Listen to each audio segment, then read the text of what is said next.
We put together the band that's in the movie, these amazing, amazing musicians. Little did they know that's what they'd be doing for the next 20 years. But so we put together this band and we made Briefcase Full of Blues.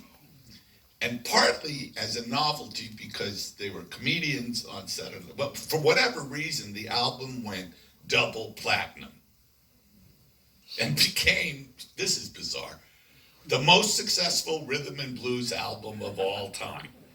Crazy. So, Animal House had come out, was a big hit. The record went double platinum, and John and Danny were in their last year of Saturday Night Live, the biggest TV show in America.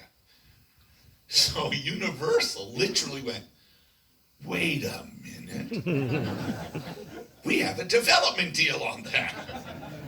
And I was called into the head office, Ned Tannen, and he said, can you have this picture in theaters by August? No script, nothing. I said, yes. And that's happened to me twice. Once in Blues Brothers and once on Coming to America, which is called Prince of Bed, right. That's the same thing, but that was Paramount, where they go, can you have this movie in August? Yes. And the reason you say yes is it's difficult, but it's because no arguing, no fighting over budgets, nothing. You have a green light. You must be in production if you're going to make those dates. Coming to America, Prince of whatever it's called, that was 9 months from the day they said make it to the day it opened. Blues Brothers was 8 months. No script. And the only other thing I want to stress is disco was king. Saturday Night Fever, what else? I mean, all those big disco movies. It was all disco.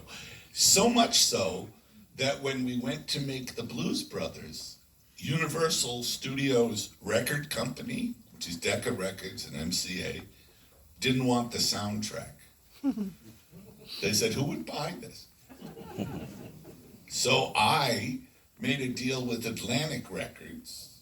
And even Atlantic Records, Ahmet Ertegun, who was a great man, would not put John Lee Hooker on the album.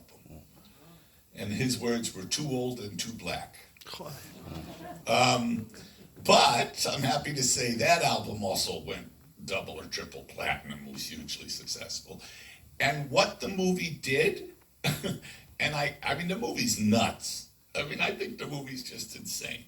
But it did focus attention on these brilliant fucking performers. I mean, Aretha Franklin is like a national treasure. And that was all Danny Aykroyd and John Belushi. In the movie, you know, when Elwood says, we're on a mission from God, that's me making fun of Dan Aykroyd because he was evangelical about this. He was so passionate about it. And it's very unique. Have you ever seen another movie where someone who's a big star, I mean, John and Danny, that was their moment. That was their biggest stardom.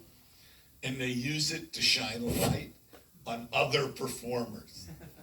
It's amazing. And on that level, the movie was successful. So the happy ending is that the movie made a lot of money. And now when you tell people that, because the biggest question I get was, how did you get Ray Charles and James Brown? And you called them. They were not working. And for that level, the movie totally worked, brought it all back. And if you read the autobiographies of Aretha Franklin or James Brown or even B.B. King, they all talk about the Blues Brothers and how it brought their careers back. So, are there questions from anybody here?